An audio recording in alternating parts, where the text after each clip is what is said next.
இது வந்து என்னை பற்றி மட்டும் கிடையாது. இப்போ அரினாவில் பெர்ஃபார்ம் பண்ணுறது அப்படின்றது வந்து குளோபலாகவே அது ஒரு நார்ம் தான். ஃபஸ்ட் டைம் அப்படின்றதுலாம் கிடையாது. அப்படி தான் நடந்துகிட்ருக்கு கான்சர்ட்ஸ். ஏன்னா ஒரு ஒரு மிகப்பெரிய ஆடியன்ஸ் வந்து ஒரே இடத்துல சேர்ந்து எக்ஸ்பீரியன்ஸ் பண்ண முடியும். அண்ட் ஒரு கண்ட்ரோல்டு என்விரான்மெண்ட் இருக்கும். நம்ம ரொம்ப சேஃபான கான்சர்ட் நடத்த முடியும் ஒரு அரினாவில் பண்ணும்போது. கேட்ஸ் இருக்கும், இன்ஃப்ராஸ்ட்ரக்சர் இருக்கும். இப்போ பார்க்குறோம், இப்போ இந்த மாதிரி ஒரு ஹால் கூட இருக்காது. நீங்கள் ஒரு ஓப்பன் ஒரு கிரவுண்டில் போய் நீங்கள் நடத்தணுன்னா இது மாதிரி க்ரியேட் பண்ணுறதுக்கே கிட்டத்தட்ட ஒரு 2 வாரம் நீங்கள் ஒர்க் பண்ண வேண்டியிருக்கும். ஸோ இன்ஃப்ராஸ்ட்ரக்சர் கண்டிப்பாக இருக்கும். அண்ட் இந்த நியவொலி கான்சர்ட்டுக்கு அப்புறமா எல்லா கம்போசர்ஸும் இந்த மாதிரி வென்யூஸ்க்கு வந்து பர்ஃபார்ம் பண்ணுறதுக்கு ஒரு ஸ்டார்டிங் பாயிண்ட்டாக இருக்கும். அது இவங்க இவ்வளோ யங் ஏஜில் இதை அவங்க அச்சீவ் பண்ணதுக்கு ரொம்ப ரொம்ப கங்க்ராச்சுலேஷன்ஸ் மேக்கிங் உமன்ஸ். எனக்கு என்னோட பிக்கெஸ்ட் டேக்அவே இந்த கான்சர்ட்டில் இவங்க பண்ணதில் இந்த அரினா வந்து ஓப்பன் பண்ணது தான். அண்ட் இதுக்கப்புறம் அவங்க they are ready to provide this arena. அதனால் இந்த கான்சர்ட் வந்து very entertaining and very safe and very green கான்சர்ட்டாக இருக்கணும். சும்மா பேச்சுவார்த்தைக்கு மட்டும் இல்லை, அதில் என்ன ரொம்ப டீட்டெயிலாக என்னென்ன பண்ணுன்றதில் ஃபஸ்ட்டு டேலேருந்து நானுமே இன்வால்வாக இருந்திருக்கேன். என்னுடைய ஃபஸ்ட்டு டிஸ்கஷனே வந்து இங்கே இருந்த ஐஏஎஸ் ஆஃபீஸர்ஸோட தான் இருந்தது. அதுக்கப்புறம் தான் மியூசிஷியன்ஸை மீட் பண்ணேன். அப்புறம் நானும் ஒரு ஸ்போர்ட்ஸ் பர்சன். நான் ரொம்ப கிரிக்கெட்டில் இருந்து 15 வருஷம் நான் டெய்லி கோச்சிங் போனவன். ஸோ எனக்கு அந்த டர்ஃப் எப்படி மெயின்டைன் பண்ணணும், அந்த டர்ஃபுக்கு நான் literally I have guaranteed that it will be, அப்படி ஏதாவது ஒரு சின்ன டேமேஜ் இருந்தாலும் ஃபுல்லாக நாங்கள் ரீலே பண்ணி தரோம்னு சொல்லியிருக்கோம். அந்த மாதிரி இது சென்னை வந்து லிட்ரலி எனக்கு வந்து ஒரு 10 இயர்ஸ் முன்னாடி நான் ரோட்டில் தான் சுற்றிட்டு இருந்தேன். நாங்கள் எல்லாம் அந்த டீ கடையில் இருப்போம். உங்களுக்கு தெரியும், சாலி கிராமத்தில் வந்து கஷ்டப்படுற ஒரு ஃபிலிம் ஸ்பேஸில் வரணும்னு கஷ்டப்பட்டு ஓடிட்டுருக்கிற ஒருத்தனாக நான் இருந்தேன். அண்ட் இவ்வளோ பெரிய பிளாட்ஃபார்ம் எனக்கு வந்து லிட்ரலி தமிழ்நாட்டு மக்கள், இந்த உலகம் ஃபுல்லாக இருக்கிற தமிழ் மக்களும் அண்ட் சென்னை எனக்கு வந்து ஒரு ஹோமாக மாறி இருக்கு. அண்ட் இங்கே இருக்கிற ப்ரொடியூசர்ஸ், அப்புறம் இங்கே இருக்கிற ஃபில்ம் மேக்கர்ஸ் தான் லிட்ரலி நான் இப்போ சாப்பிட்டுட்டு இருக்கிறது வந்து அவங்களுடைய பிளெஸிங்கில் தான். ஸோ அதுக்கு வந்து எனக்கு சென்னை ஷோ வந்து வேற ஒரு கனெக்ஷன் இருக்குது எனக்கு. சென்னை ஷோ வந்து வெறும் ஒரு மானிட்டரி எக்ஸசைஸாக நான் பார்க்கல. இது வந்து நாங்கள் வந்து எங்களுக்கு எவ்வளோ உங்கள் மேலே ஒரு லவ் இருக்குன்றதை காட்டுறதுக்கு எங்களுக்கு கிடைச்ச ஒரு முதல் சான்ஸ்ன்னு நினைக்கிறேன். எங்களோட ஃபுல் டீமுக்கு கிரேஸியாக இப்போ நாங்கள் ரிஹர்ஸ் பண்ணியிருக்கோம்.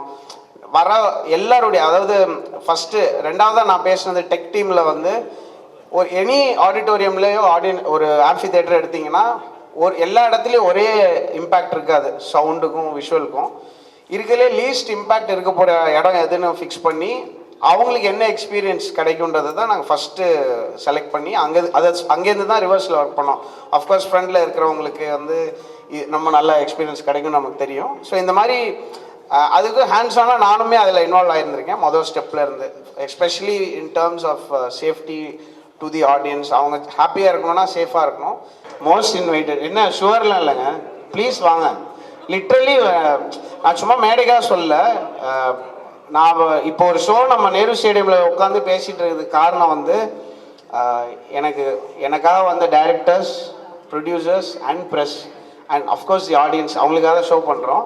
இந்த 4 பில்லர்ஸும் தான் வந்து இன்றைக்கி இப்படி ஒரு ஈவெண்ட் நடக்கிறதுக்கு காரணம். ஸோ சென்னை ஷோ பொறுத்த வரைக்கும் நாங்கள் வேறு மாதிரி கனெக்டடாக இருக்கோம். எல்லா ஷோவுக்குமே அஃப்கோர்ஸ் மியூசிக்கலி ரொம்ப இதுவாக இருக்கும். பட் இவ்வளோ ஹேண்ட்ஸ் ஆனாக போய் நான் இவ்வளோ ஒர்க் பண்ண மாட்டேன். பட் இந்த ஷோக்கு மோஸ்ட் வெல்கம், மோஸ்ட் வெல்கம். நீங்கள் வந்து என்ன டீட்டெயில்னு சொல்லுங்கள். இன்ஃபேக்ட் நான் டிக்கெட் வாங்கி தான் கொடுத்துட்ருக்கேன். நான் சொல்லிட்டேன், எனக்கு இந்த ஓசி டிக்கெட்லாம் தர்றது எங்கள் அப்பா அம்மாக்கே எங்கள் அப்பா அம்மாவும் டிக்கெட் வாங்கி தான் வராங்க. ஆப்ரேஷன்லாம் ஆயிருக்கு அம்மாவுக்கு. அவங்க ஆனால் இல்லை வாங்கி தாண்டா வருவேன், அப்போ தாண்டா இது கரெக்டாக இருக்குன்னா அந்த தாட் ஐ ரியலி ரெஸ்பெக்ட். என்னுடைய டேரக்டர்ஸ்லாம் கூட நிறைய பேர் டிக்கெட் வாங்கி வச்சுருக்காங்க. அந்த விஐபி அந்த இது என்ன பாஸ், அது கோல்டன் பாஸ், அதை நம்ம கொடுத்துருக்கோம். அதை எடுத்து வச்சுட்டு எனக்கு 30 டிக்கெட் வேணும், நான் எப்படி இதில் வர்றது அப்படின்னு சொல்லி வாங்கியிருக்காங்க. ஸோ அந்த கல்ச்சரை ஐ வாண்ட் டு இதையுமே நம்ம கொஞ்சம் ப்ரொமோட் பண்ணணும்னு நினைக்கிறேன். நம்ம ஆர்டிஸ்ட்ன்றதுனால இவங்களை we can't take them for granted. அவங்க ஆல்ரெடி நமக்கு பேமெண்ட் கொடுக்குறாங்க, அதுக்கு மேலே டிக்கெட்டையும் கொடுத்து எல்லாத்தையும் கொடுத்து அப்புறம் என்ன தான் பண்ணுவாங்க. ஸோ ப்ரெஸ்ஸுக்கு ஐ வில் நான் இப்போ உங்கள்கிட்ட கோஆர்டினேட் பண்ணலாமா? யுவராஜ் சார்ட்ட நான் ஷூர். ஆனால் தயவு செஞ்சு வாங்க. இல்லை நான் அப்படி இல்லை, நான் வாங்கி தரேன். இல்லைங்க, நான் 500-600 டிக்கெட் வாங்கியிருக்கேன் அவங்ககிட்டருந்து. ஃப்ரீயாக வரக்கூடாதுன்னு நான் சொல்ல. நான் ஆர்டிஸ்ட் வந்து ஃப்ரீயாக டிக்கெட் வாங்கக்கூடாதுன்னு நினைக்கிறேன். அவ்வளோதான். நீங்கள் தயவுசெஞ்சு நான்லாம் எவ்வளோ எல்லா கான்சர்ட்டும் எப்படியாவது கேட்டு ஓடிடுவேன் நான். அது அந்த விஷயத்த நான் சொல்லவே வரல, தப்பாக புரிஞ்சுக்காதீங்க. நான் வாங்கி உங்களுக்கு என்னுடைய டைரக்டர்ஸ் எல்லாரும் நான் இன்வைட் பண்ணியிருக்கேன். அண்ட் எல்லா சிங்கர்ஸ் மியூசிஷியன்ஸ் என் கூட ஒர்க் பண்ண எல்லாருக்கும் இன்வைட் பண்ணியிருக்கேன். இது ஒரு பேசிக் எட்டிக்கெட்னு நினைக்கிறேன், இந்த உபசரிப்பில் பேசிக்னு நினைக்கிறேன். கண்டிப்பாக வாங்க. அண்ட் யுவராஜ் சார்ட்ட நான் பேசுகிறேன். சார் சார் நீயே அவர் ஒரு கேள்வி கண்டுபிடிச்சிட்டாரு. சார் இந்த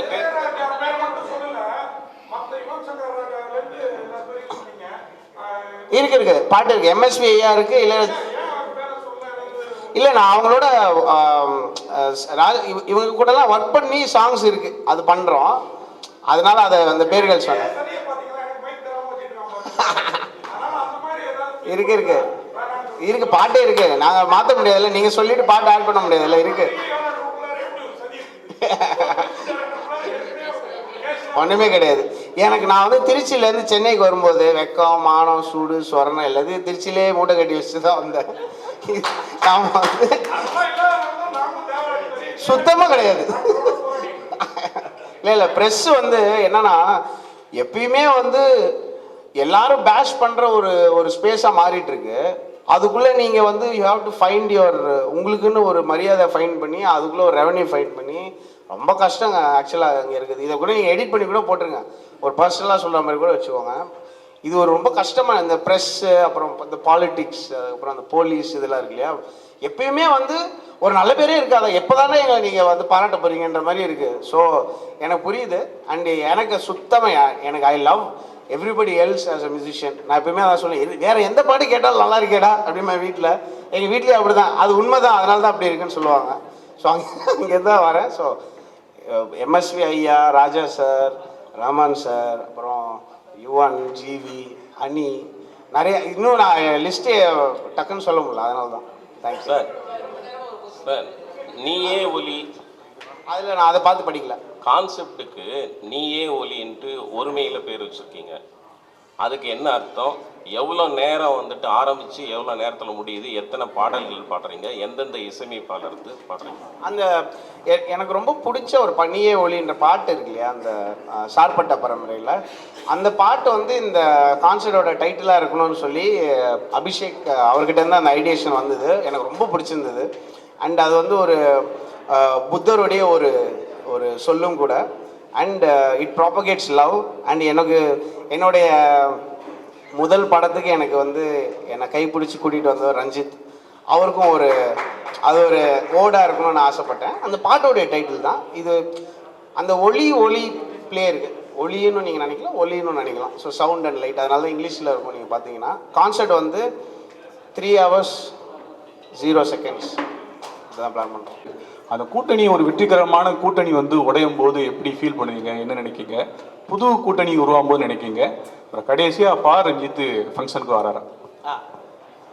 அவர் தான் ஃபஸ்ட்டு ட்வீட் பண்ணது இந்த ஷோக்கு, ரஞ்சித் சார் தான். ஸோ கூட்டணி எனக்கு தெரிஞ்சு கூட்டணிலாம் முடிஞ்சிச்சுன்னு நினைக்கிறேன் சினிமாவில். ஏன்னா அந்தந்த ப்ராஜெக்ட்டுக்கு எது ஒர்க் ஆகுமோ அப்படி தான் ஒர்க் பண்ணுறாங்க. அண்டு அந்த படத்தில் ஒர்க் பண்ணாட்டி அவ்வளோதான் அவங்களோட ஃபைட். அந்த மாதிரிலாம் இப்போ இல்லை. நீங்கள் எனி டைரக்டர் எடுங்க. இப்போ ஃபார் எக்ஸாம்பிள் கார்த்திக் சுப்ராஜ் நானும் எல்லாருக்கும் தெரியும் எவ்வளோ ஃப்ரெண்டுன்னு.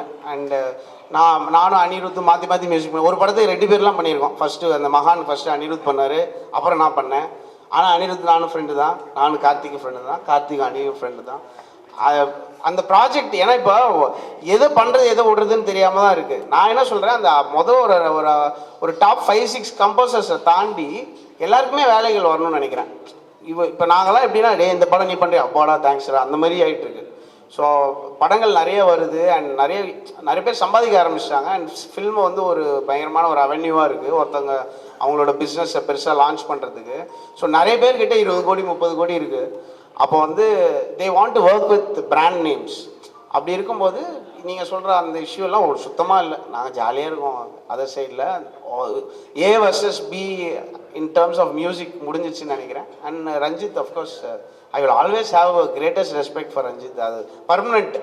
எனக்கு வந்து என்னுடைய ஃபஸ்ட்டு ஸ்டெப்ஸில் வந்து என் கூட இருந்தவங்க இன்னி வரைக்கும் நீங்கள் பார்த்தீங்கன்னா இப்போயும் என் கூட தான் இருக்காங்க. அதெல்லாம் விடவே முடியாது, அவங்க தானே நம்ம. So and Ranjith I wish him all the success. Thangalaan பயங்கரமாக ஒரு ஸ்பேஸில் இருக்கும்னு நினைக்கிறேன். குளோபலாக அது போகக்கூடியது இருக்குது. அண்ட் அஃப்கோர்ஸ் ஜிவி பிரகாஷ் செமையாக பண்ணுவார், மேபி பெட்டராக பண்ணுவார்னு நினைக்கிறேன். So let's see in the future எப்படி இருக்கும். என்னன்னா இந்த ஃபிசிக்கல் டிக்கெட்ஸ் இருக்குல்ல, ஒரிஜினலோட பெட்டராக அடிக்கிறாங்க டூப்ளிகேட்டு. அதுதான் பிரச்சனை. வேற லெவலில் அடிக்கிறாங்க. நமக்கே வந்து ஒரு பெருமையாக இருக்குது. அந்த டூப்ளிகேட் பேசாமல் இதை எடுத்துகிட்டு போயிடலாம் போல இருக்கு. நான் ஆக்சுவலாக பார்த்தேன். ஸோ அதனால தான் இந்த கான்செப்ட்டில் ஃபிசிக்கல் டிக்கெட்ஸே கிடையாது. யாராவது எடுத்துகிட்டு வந்தாங்கன்னு வச்சுக்கோங்க, நாங்கள் சிரிச்சிருவோம். ஏன்னா ஒன்லி கியூஆர் கோடு தான் இருக்குது. கியூஆர் கோடை நீங்கள் டூப்ளிகேட் பண்ண முடியாது. டூப்ளிகேட் பண்ணாலும் அந்த டிக்கெட்டை தொலைச்சதுக்கு அர்த்தம் இதுதான், அது ஈக்குவலன்ட் தான். நீங்கள் கியூஆர் கோடை வந்து I am going to the கான்சர்ட்னு நீங்கள் போய் கியூஆர் கோடை வந்து உங்கள் சோஷியல் மீடியாவில் ஷேர் பண்ணிங்கன்னா அதில் முதல்ல வரவங்கள உள்ளே விட்டுருவாங்க, அவ்வளோதான். ஸோ இது வந்து ஒரு சிம்பிள், இது எல்லாமே வந்து ரொம்ப ஈஸி டு சால்வ் தான். இது ஒரு எக்ஸ்பீரியன்ஸ். இப்போ வந்து எப்பயுமே கான்சர்ட் ஸ்பேஸில் ஏதாவது ஒரு விஷயம் மொக்கையாக நடந்துகிட்டே தான் இருக்கும். ஒரு மிகப்பெரிய ஆர்டிஸ்ட் முன்னாடி நடக்கும்போது தான் நம்ம அதை வந்து பார்ப்போம். செம மொக்க விஷயம்லாம். நான் 1000 கான்சர்ட் போனேன்ல, அதில் நடந்ததெல்லாம் நம்ம ஸ்டேஜ்லேயே சொல்ல முடியாது. ரொம்ப கேவலமாக நடக்கும். அது வந்து நம்ம எப்படி ஃபிக்ஸ் பண்ணலாம் அப்படின்றத பார்த்து ஓடுறோம். இது ஒரு எக்ஸ்பீரியன்ஸாக நம்ம எடுத்துக்கணும். அப்போ இதில் எவ்வளோ பேர் இருக்கலாம், எவ்வளோ பேர் வராங்க, இதுதானே பேசிக் நம்பர். அதில் நம்ம ரொம்ப கரெக்டாக இருக்கணும். அண்ட் அதுக்குள்ளே ஒரு ஆனஸ்டி இருக்கணும்னு நான் நினைக்கிறேன். At all levels. நம்ம ஆர்டிஸ்ட் நல்லவராக இருந்தால் பத்தாது, ப்ரொமோட்டர் நல்லவராக இருந்தால் பத்தாது. அந்த டிக்கெட்ஸ் யார் யார் கொடுக்குறாங்க, ஒரு செட் ஆஃப் டிக்கெட்ஸ் வந்து ஒரு குரூப் வாங்கிட்டு போவாங்க, ஒரு செட் ஆஃப் டிக்கெட்ஸ் வந்து ஸ்பான்சர்ஸ்ன்ற ஒருத்தன் வாங்கிட்டு போவாங்க. சம்டைம்ஸ் வந்து வீட்டில் வந்து ஒரு டிக்கெட் வாங்கிட்டு போய்ட்டு 25 பேர் கூப்பிட்டு வருவாங்க. அதுக்கப்புறம் வந்து நான் வந்து ஸ்பான்சர், எனக்கு இங்கே வேணும், நான் வந்து இந்த ஆக்டருக்கு கூட நான் என்னுடைய சித்தப்பா பையன் உட்காரணும் அப்படிலாம் உட்காருவாங்க. அது ரொம்ப மொக்கையாக நடக்கும். அவங்களாம் என்ஜாயே பண்ண மாட்டாங்க. நாங்கள் போய் ஒரு கான்சர்ட்லலாம் நான் போய் ஒருத்தனை ஆட வைக்கிறதுக்கு நான் பண்ண பாடுறதுக்கு பாருங்கள், ஆடவே மாட்டேன்றான், அப்படியே உட்காந்து பார்த்துட்டு இருக்கான். அது பார்த்தா இது மாதிரி ஏதோ ஒரு சும்மா அங்கே நான் வந்துட்டேன், அவங்க வந்தது தான் ஒரு அச்சீவ்மெண்ட் மாதிரி இருக்கும்.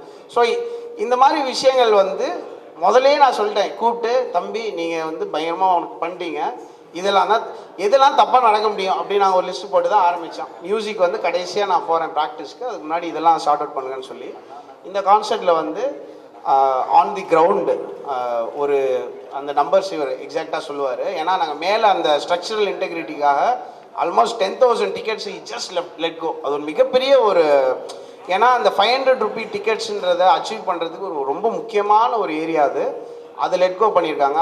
I really appreciate them for doing that just for safety. Maybe அது ஒன்றுமே ஆகாமல் இருக்கலாம், பட் ஒரு சேஃப்டியாக இருக்குமோன்ற கேள்விக்கே அவங்க விட்டு கொடுத்தாங்க. ஸோ இதுதான். ஏதாவது மிஸ் பண்ணிட்டேன்னா மேக்ஸிமம் ரேட் வந்து 25,000க்கு மேலே இருக்கும். ஓகேவா? அந்த மேக்ஸிமம் அது வந்து ஒரு அந்த டிக்கெட்ஸ் இருந்தால் தான் இந்த 500 ரூபி டிக்கெட் ஃபர்ஸ்ட் டைம் என்ன கான்சர்ட் நடக்குதுன்னு நினைக்கிறேன். இந்த ஸ்கேலில் 500 ரூபாய்க்கு டிக்கெட் இருக்குது. 500 ரூபாய்க்கு எவ்வளோ டிக்கெட்ஸ் இருந்தது? 8,000 டிக்கெட்ஸ் 500 ரூபாய்க்கு இருந்தது. சென்னையில் 8,000 டிக்கெட்ஸ்ன்றது ஒரு மிகப்பெரிய கான்சர்ட்டோட நம்பரு. நம்ம 500 ரூபி டிக்கெட்ஸ் மட்டும் 8,000. அண்ட் அந்த டிக்கெட்டில் மட்டும் நான் பயங்கரமாக இப்போ என்ன ஆகுனா ஓப்பன் பண்ணிட்டு முடிஞ்சிருச்சு அப்படின்னு சொல்லிடுவாங்க.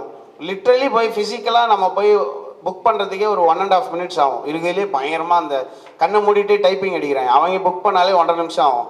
ஆனால் நீங்கள் உள்ளே போயிட்டு ஓப்பன் பண்ணிங்கன்னா புக் சோல்ட் அவுட் அப்படின்னு வரும். அது நடக்காமல் இருக்கணும் அப்படின்னு ஃபஸ்ட்டே பேசி அந்த 8,000 மட்டும் நான் வந்து ஃபுல்லாக கண்காணித்து அந்த 8,000 ஆக்சுவல் மக்களுக்கு போயிருக்கா, சும்மா அந்த ஃப்ரெண்ட்ஸு நீங்கள் அங்கே கொடுத்துருங்க, அந்த கடையில் கொடுங்க, அதெல்லாம் இல்லாமல் ஆக்சுவல் மக்கள் வரதுக்கு நாங்கள் ஒர்க் பண்ணியிருக்கோம். இதுதான் ரேஞ்சு.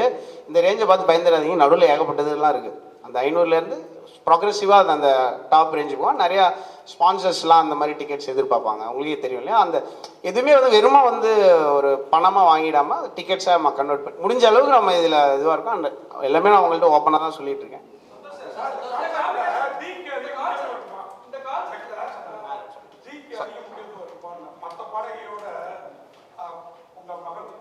ஆமாம், அப்படிலாம் இல்லை.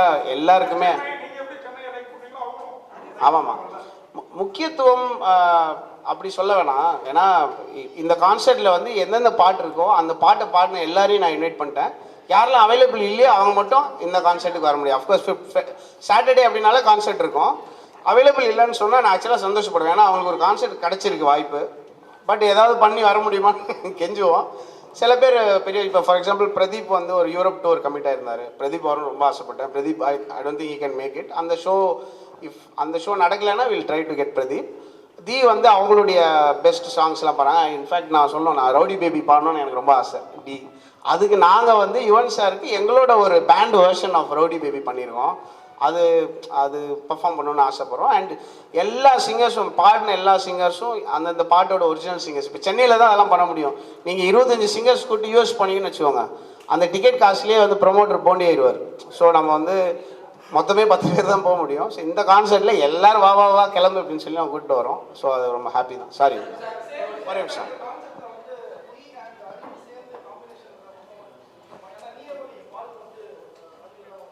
ஆமாம், நியவலி அருவி எழுதியிருக்காரு, அவர் பாடல. நான் மெசேஜ் போட்டிருந்தேன், பிளாக் பண்ணியிருக்காருன்னு நினைக்கிறேன். அது வந்துச்சுன்னா தெரியும். நாம் எல்லாருக்குமே நான் வந்து இன்வைட் பண்ணியிருந்தேன். பட் இன்வைட் போச்சுன்னா வந்தாங்கன்னா ரொம்ப ஹாப்பி தான். இப்போயே நான்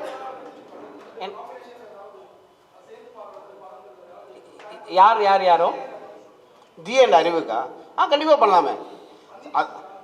இல்லை, நான் முன்னாடியே பண்ணி வச்சதே நிறையா இருக்குது. அப்புறம் இந்த என்ஜாமி இதெல்லாம் இஷ்யூ ஆனதுனால நம்ம ஸ்லோவாக வெயிட் பண்ண எல்லாம் சரியாயிடும். எல்லாம் கோபமாக இருப்பாங்க. அப்புறம் நான் எதனால இது நடக்குது அப்படின்றது தெரிஞ்சவொடனே சரியாயிடும். அதுக்கு நான் வெயிட் பண்ணிகிட்டு இருக்கேன். அது ஒன்றும் இட் வில் பி சால்வ்.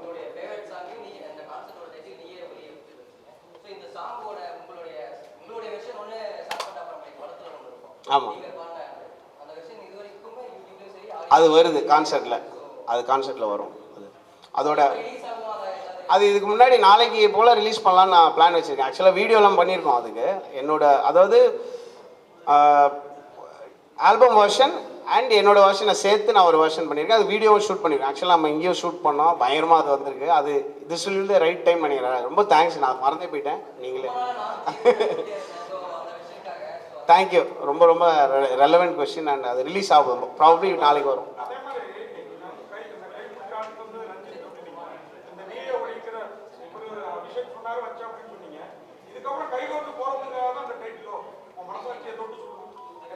நான் வேலை அடிப்படையில் யாரு கூட பழகிறது இல்லைங்க, அப்படி கிடையாது. ஆமாம்மா, அவர் தான் எனக்கு வாய்ப்பு தரணும். நான் வந்து நான் ரெடி அப்படின்னு சொன்னா நான் ரெடி இல்லைன்னு யாரானு சொல்லலாம். ஏன் இப்போ சினிமாவில் மியூசிக்ன்றது வந்து ஒரு அங்கம். அதோடைய ஐடியேஷன், ஸ்கிரிப்ட், டைரக்ஷன்லேருந்து வரணும். அண்ட் வேலை சார்ந்து நான் என் கூட ஒர்க் பண்ண எல்லாருக்கிட்டையும் நீங்கள் கேட்கலாம். வேலை சார்ந்து எந்த விதமான ரிலேஷன்ஷிப்பும் நான் வச்சுக்க மாட்டேன். ஃப்ரெண்டாக இருப்போம். அந்த படத்தில் வந்து ஒர்க் பண்ணுவோம். அதுக்கப்புறம் அவங்க வேறு யார் கூட ஃப்ரீயாக வரும். இப்போ ஃபார் எக்ஸாம்பிள் நம்ம வட சென்னை பண்ணப்போ வெற்றிமாறன் சார் அவங்க ஃபேமிலியில் ரொம்ப க்ளோஸ் ஆகிட்டாங்க. லிட்ரலி அவங்க ஃபேமிலி எங்கள் வீட்டிலே தான் இருப்பாங்க. அடுத்த ஃபிலிமுக்கு வந்து அவங்க எக்ஸ்பிளைன் பண்ணோன்னே அவசியம் இல்லாமல் வைக்கணும்னு நான் நினைக்கிறேன்.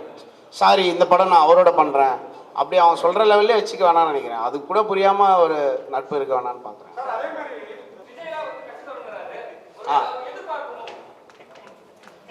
இல்லை அது நான் ஓப்பனாக சொல்கிறேன். என்னென்னா இப்போ வந்து ஃபார் எக்ஸாம்பிள் நமக்கு இந்தியாவில் வந்து ஒரு இந்த ரெவல்யூஷன் நடந்ததுல, மொபைல் ரெவல்யூஷன் ஒன்று நடந்தது ரீசெண்டாக, ஒரு 4-5 இயர்ஸ் இருக்குமா. திடீர்னு வந்து ஒரு புது ஆப்ரேட்டர் வந்து வேற ஒரு ஸ்பேஸில் வந்ததுக்கப்புறம் நாங்கள் 1 GB கார்டை எவ்வளோ ரூபா கொடுத்தோம் அப்படின்ற மாதிரி ஆச்சு. எல்லாருக்குமே ஆயிருக்கும். இப்போ வந்து ஒரு நாளைக்கு 1 GB கொடுக்குறாங்க. நைட்டு தீர்ந்தது, ஸோ ஒரு 12 வரைக்கும் வெயிட் பண்ணலாம். அந்த மூடுக்கு நம்ம வந்துட்டோம் இல்லையா. அதுக்கு வந்ததுக்கு ரீசன் வந்து ஒரு டிஸ்ரப்டிவ் பிளேயர் உள்ளே வந்தது தான். அந்த டிஸ்ரப்டிவ் பிளேயர் வந்து ஐ திங்க் நம்ம சொசைட்டியாகவே நம்மளோட லைஃப் ஸ்டைல் ரொம்ப மாற ஆரம்பிச்சிச்சுன்னு நினைக்கிறேன். லாஸ்ட் 3-4 இயர்ஸாக நம்ம பார்த்தோன்னா போஸ்ட் கோவிட் வந்து நான் வாழ்ந்தே ஆகணும் அப்படின்னு ஓடுறாங்க யங்ஸ்டர்ஸ். நான் டெய்லி ரோட்டில் போயிட்டுருக்கேன், வைப் ஆகணும் ப்ரோ. இந்த கான்செப்ட் என்னன்னே தெரியாமல் வருவாங்க ஒரு 5000 பேர் கன்ஃபார்மாக. அவங்க வைப் ஆகுறாங்க. அவங்க ஏன்னா தே வாண்ட் டு லிவ், அவங்க வாழ்க்கையை வாழ விடுறது வந்து அதுதான் நம்ம ஜென்ரேஷனோட சக்ஸஸாக தான் பார்க்குறேன். நம்மளுடைய நெக்ஸ்ட் ஜென்ரேஷன் வந்து ஹாப்பியாக இருக்காங்கன்னா நம்ம it's a very big good thing. அது மாதிரி வந்து அடுத்த ஜென்ரேஷன் ஹேஸ் ஸ்டார்டட். அவங்க வேற ஒரு லைஃபோடைய ரிக்குயர்மெண்ட்ஸ் வேறையாக மாறிட்டுருக்கு. அப்போது ஒரு டிஸ்ரப்டிவ் ஃபோர்ஸ் வந்துச்சு அப்படின்னா கண்டிப்பாக திருப்பி ஒரு கரெக்ஷன் நடக்கும் எல்லா சைட்லேயும். இவங்க மட்டும்தான் அதை பண்ணுவாங்கன்றது இல்லை, எல்லாருமே அதில் லேர்ன் பண்ணி பண்ணுவாங்க. 2 வந்து இப்போ 3 ஆகும்போது இல்லை 4 ஆகும்போது மிகப்பெரிய ஒரு சேஞ்ச் நடக்கும். நம்மளோட டே டு டே லைஃப் வந்து மாறும் நான் நம்புகிறேன். அண்ட் லாங் டேர்மில் வந்து அவங்க கரெக்டாக பண்ணாங்களா இல்லையான்றது இன்னொரு 4 இயர்ஸில் தெரிஞ்சிடும் யாராக இருந்தாலும் சரி. அண்ட் விஜய் சாருக்கு வந்து லைக் மோஸ்ட் ஹாப்பி. நான் என்ன பர்சனலாக ஒருத்தவங்க எப்படி இருக்காங்களோ அதை வச்சு நம்ம சில விஷயங்கள் கேஜ் பண்ணலாம். சில பேர் வந்து லீடர்ஷிப் குவாலிட்டி வந்து நீங்கள் பார்க்கலாம். ஃபார் எக்ஸாம்பிள் ஒரு கிரிக்கெட் கேப்டன் இருக்காங்கன்னா யூ கேன் சி லிட்ரலி அவங்க எப்படி ஒரு சுச்சுவேஷன் ஹேண்டில் பண்ணுறாங்கன்னு சொல்லி.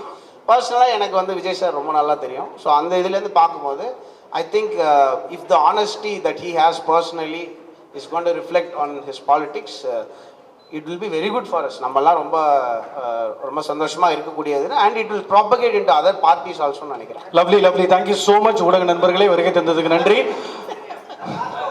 இல்ல எனக்கு time. Vijay sir, thank you so much. ஆனால் மெட்ரோ ட்ரெயின் நின்றுட்டு இருக்கு, அவர் போனால் திரும்ப ஸ்டார்ட் ஆயிரும். அவருக்காக கிளம்ப சொல்லி. Thank you sir, thank you so much.